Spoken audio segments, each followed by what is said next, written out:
तो कहानी की शुरुआत होती है न्यूयॉर्क से, जहाँ पर हम रॉबिन नाम की एक लड़की को देख पाते हैं जो कि एक बहुत ही बड़ी फैशन मैगजीन में एडिटर है और उसकी लाइफ बहुत ही ज़्यादा बिजी है। अब रॉबिन का एक बॉयफ्रेंड भी है जिसका नाम है फ्रैंक। रॉबिन का बॉयफ्रेंड एक रात उसे डिनर पर बुलाता है और उससे कहता है कि आज हमें पूरे 3 साल हो चुके हैं, मैं चाहता हूँ कि हम दोनों मैकेटी आइसलैंड पर चलें जो कि साउथ पैसिफिक ओशियन पर है, वहाँ पर हम दोनों अच्छा टाइम बिताएंगे। अब उसकी बात सुनकर वहाँ पर रॉबिन भी तैयार हो जाती है। खैर अब इसके बाद ये दोनों वहाँ तक पहुँचने के लिए एक प्राइवेट प्लेन को हायर करते हैं जिसके पायलट का नाम होता है क्वीन।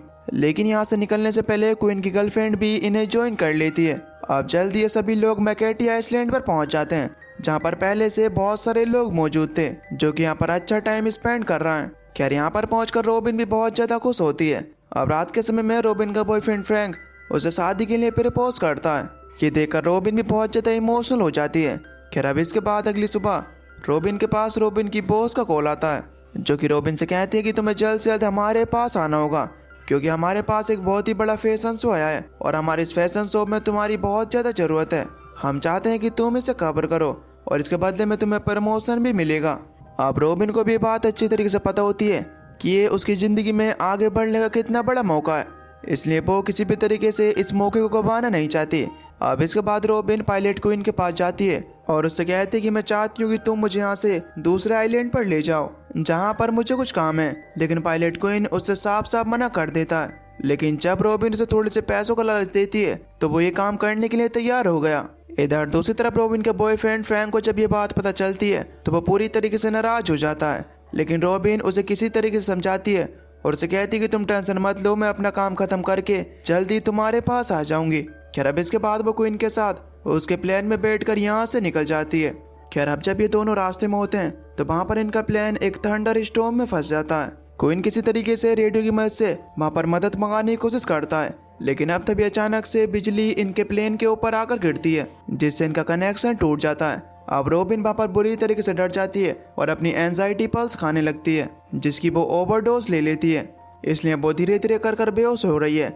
अभी चीज देखकर वहाँ पर क्वीन को उस पर बहुत ज्यादा गुस्सा आता है।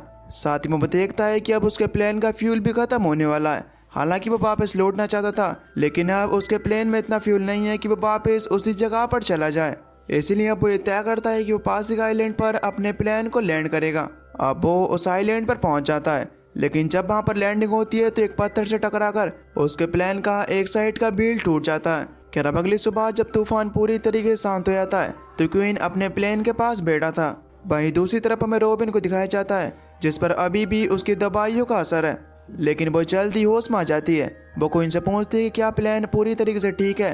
तब क्वीन कहता है कि नहीं, इसका गियर टूट चुका है जिसे मैं रिपेयर नहीं कर सकता, हमें यहाँ पर मदद का इंतजार करना होगा। अब उसकी बात सुनकर वहाँ पर रॉबिन पूरी तरीके से गुस्से में आ जाती है। वो उससे कहती है कि तुम मेरे पैसे वापस करो जो कि मैंने तुम्हें इस जर्नी में दिए थे। अब क्वीन को उसकी बातों पर बहुत ज़्यादा गुस्सा आता है क्योंकि वो इतनी बड़ी मुसीबत में फंसे हुए हैं और उसे अपने पैसों की पड़ रही है। इसके बाद वो उसके पैसे उसके सामने फाड़ कर उसके हाथ में रख देता है। अब इस चीज़ को लेकर इन दोनों के बीच वहाँ पर बहस होना शुरू हो जाती है, लेकिन इन्हें यहाँ पर रुकने के लिए शेल्टर तो बनाना होगा, साथ ही में एक हेल्प का निशान भी, ताकि अगर कोई भी ऊपर से आसपास से गुजरे तो वो हेल्प का निशान देखकर इन दोनों को बचाने के लिए इनके पास आ जाए। खैर अब इसके बाद ये दोनों जब प्लेन के अंदर अपनी जरूरतों का सामान ढूंढ रहे होते हैं तो वहाँ पर रॉबिन को एक लाइफ बोट मिलती है। कोई उससे कहता है कि अगर तुम इस लाइफ बोट को देखकर यहाँ से निकलने के बारे में सोच रही हो तो तुम पूरी तरीके से गलत हो, क्योंकि तुम इतने बड़े समुद्र को इस लाइफ बोट से पार नहीं कर सकती। वहीं दूसरी तरफ आइलैंड पर हमें रॉबिन के बॉयफ्रेंड फ्रैंक को दिखाया जाता है जिसके पास रॉबिन की बॉस का कॉल आता है और वो फ्रैंक से पूछने लगती है कि रॉबिन हमारे पास अभी तक क्यों नहीं पहुंची, हमें उसकी जरूरत है। ये बात सुनकर वहाँ पर फ्रैंक पूरी तरीके से हैरान रह जाता है और वो उनसे कहता है कि रॉबिन तो एक दिन पहले ही एक पायलट क्वीन के साथ यहाँ से निकल गई थी। यहाँ पर क्वीन की गर्लफ्रेंड भी होती है जो कि क्वीन के लिए भी बहुत ज़्यादा परेशान थी। ये दोनों के दोनों इस आइलैंड के मैनेजर के पास जाते हैं और यहाँ पर रेस्क्यू टीम बुलाने के लिए कहते हैं। भाई हमें दूसरी तरफ रॉबिन और क्वीन को दिखाया जाता है जो कि जंगल में पानी ढूंढ रहे होते हैं। जल्दी ये दोनों एक पानी के झरने के पास पहुँच जाते हैं, जहाँ पर पहुँचने के बाद ये दोनों बहुत ही ज़्यादा खुश होते हैं क्योंकि अब इन दोनों के पास पीने के लिए कम से कम पानी तो है, लेकिन अभी भी इन दोनों के पास खाने के लिए कुछ भी नहीं था और खाने का इन्हें जल्द से जल्द इंतजाम करना होगा। यहाँ पर क्वीन बड़ी चालाकी के साथ एक पक्षी को पकड़ लेता है जिसे रात में खाकर ये दोनों अपनी भूख मिटाते हैं। साथ ही में दोनों अपनी पर्सनल लाइफ को भी एक दूसरे के साथ डिस्कस करते हैं। अब तक तो ये दोनों एक दूसरे से लड़ रहे थे, लेकिन अब रॉबिन को क्वीन के साथ बातें कर कर ये समझ में आ जाता है कि क्वीन एक अच्छा इंसान है। इधर दूसरी तरफ हमें रॉबिन के बॉयफ्रेंड को और क्वीन की गर्लफ्रेंड को दिखाया जाता है, जो कि एक रेस्क्यू प्लेन की मदद से इन दोनों को ढूंढने के लिए निकल जाते हैं। और ये दोनों जल्दी उस आइलैंड के पास पहुंच जाते हैं जहाँ पर ये दोनों के दोनों फंसे हुए थे। लेकिन इन दोनों ने उस आइलैंड पर कोई भी हेल्प का साइन नहीं बनाया। साथ ही में क्वीन ने वहाँ पर रात को बहुत ज्यादा दारू पी ली थी, जिस वजह से उसे होश नहीं होता। लेकिन हेलीकॉप्टर की आवाज को रॉबिन सुन लेती है। वो जल्दी से क्वीन के पास आकर उसे उठाने की तो कोशिश करती है, लेकिन क्वीन नहीं उठता। इसलिए वो क्वीन की फ्लेयर गन को निकालकर आसमान की तरफ चलाती है, लेकिन उसका निशाना चूक जाता है और वो फ्लेयर गन का शॉट एक पेड़ में जाकर लगता है। और अब देखते ही देखते वो हेलीकॉप्टर वहां से निकल जाता है। उस गन शॉट की आवाज से अब क्वीन भी वहां पर उठ गया था। उन दोनों को यहाँ से निकलने के लिए मदद तो मिल सकती थी, लेकिन वो हेलीकॉप्टर यहाँ से निकल गया। क्वीन वहां पर रॉबिन पर गुस्सा करने लगता है और उसे कहने लगता है कि क्या तुमसे एक गन भी चलानी नहीं आती। अब इसी बात को लेकर इन दोनों के बीच आर्ग्यूमेंट्स होना शुरू हो जाते हैं। हालांकि रॉबिन के पास उसका फोन भी है, लेकिन यहाँ पर सिग्नल नहीं आ रहे थे।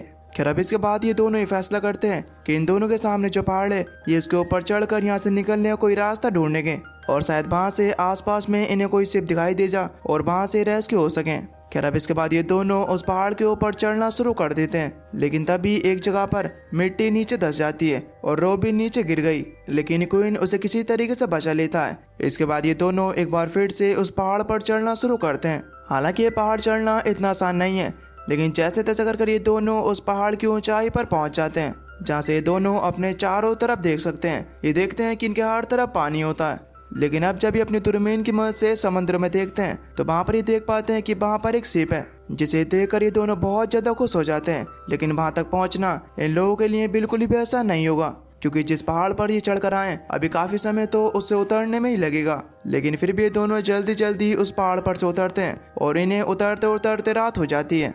और अब ये दोनों इस आइलैंड पर बिल्कुल भी रुकना नहीं चाहते, इसलिए दोनों रात में ही अपनी लाइफ बोट लेकर वहां से निकल जाते हैं। ये पूरी रात मेहनत करके अपनी लाइफ बोट को चलाते हैं। अब अगली सुबह दोनों देखते हैं कि ये दोनों उस शिप के सिर्फ थोड़ी सी दूरी हैं, जिससे कि क्वीन और रॉबिन दोनों बहुत ही ज्यादा खुश हैं। लेकिन तभी क्वीन वहां पर अपनी दूरबीन से उन्हें देखता है कि इस शिप में जो लोग हैं वो एक आदमी को मारकर नीचे फेंक देते हैं।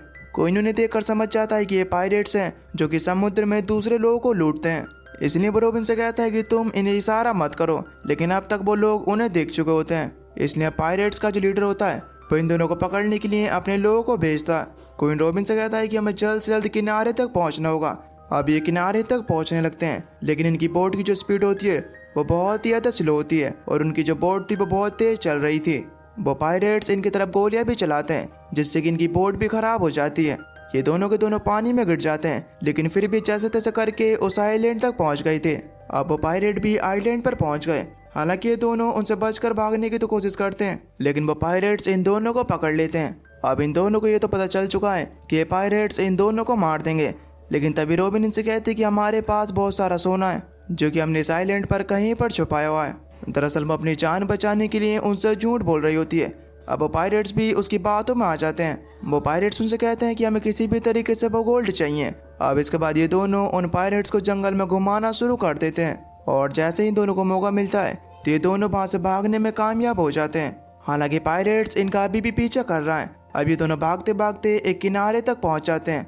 पायरेट्स इनके बिल्कुल पीछे हैं, इसलिए मजबूरी में इन दोनों को वहां से नीचे कूदना पड़ता है। लेकिन अभी भी ये दोनों बिल्कुल भी सेफ नहीं है, क्योंकि वो पायरेट्स जल्दी इन तक पहुंच जाएंगे। ये दोनों के दोनों जंगल में भटक रहे होते हैं, लेकिन अब तभी रास्ते में क्वीन को एक पेड़ पर प्लेन दिखाई देता है, जो कि वर्ल्ड वॉर 2 के टाइम का है। शायद वर्ल्ड वॉर 2 के टाइम पर ये प्लेन यहाँ पर क्रैश हो गया होगा। क्वीन कहता है कि शायद हमें इस प्लेन से कोई मदद मिले, लेकिन अब रात हो चुकी है। ये दोनों वहीं पर आग जलाकर लेटते हैं। रॉबिन वहाँ पर क्वीन से कहती है कि तुमने मेरी बहुत ज्यादा मदद की है, इसलिए मैं तुम्हारी शुक्रगुजार हूँ। अब रात हो जाने पर ये दोनों सो जाते हैं। सुबह के टाइम पर जब रॉबिन की आँख खुलती है तो वो देखती है कि क्वीन ने पेड़ पर से प्लेन के टुकड़ों को उतार लिया। इसके बाद वो राफ्ट बनाकर प्लेन को हिस्से को पानी के बाहर ले जाता है। रास्ते में कुछ लकड़ियों को भी वो अपने साथ रख लेता है।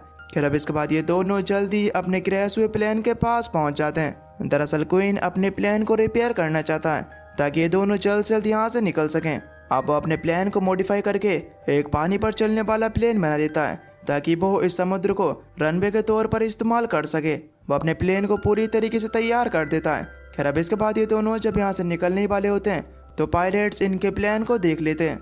वो इनकी तरफ गोले चलाते हैं जिससे कि क्वीन वहाँ पर इंजर्ड हो जाता है। रॉबिन वहाँ पर उससे कहते हैं कि हमें जंगल के अंदर जाना होगा, लेकिन क्वीन उससे कहता है कि ये हमारे पास लास्ट मौका है, शायद इसके बाद हमें यहाँ से जाने का मौका ना मिले, हम चाहें तो यहाँ से निकल सकते हैं।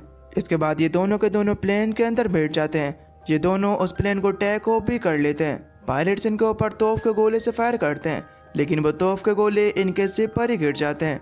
रॉबिन और क्वीन बड़ी मुश्किल से यहाँ से निकल गए, लेकिन अब क्वीन बहुत ही ज़्यादा इंजर्ड है।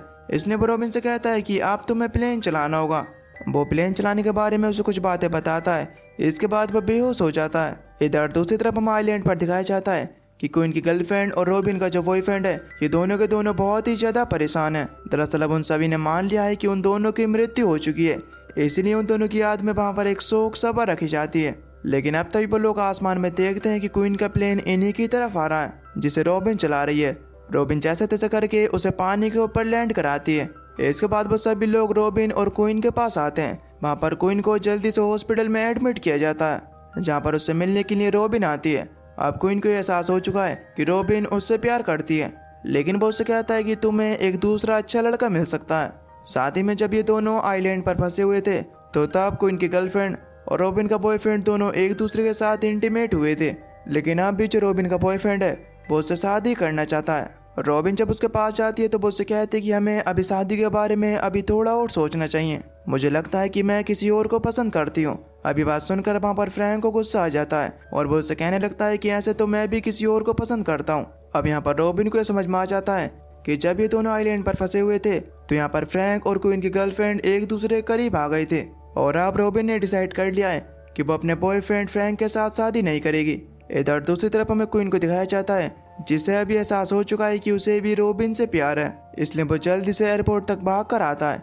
लेकिन तब तक रॉबिन का प्लेन टेक ऑफ कर चुका था, जिससे कि क्वीन को बहुत ज़्यादा दुख होता है।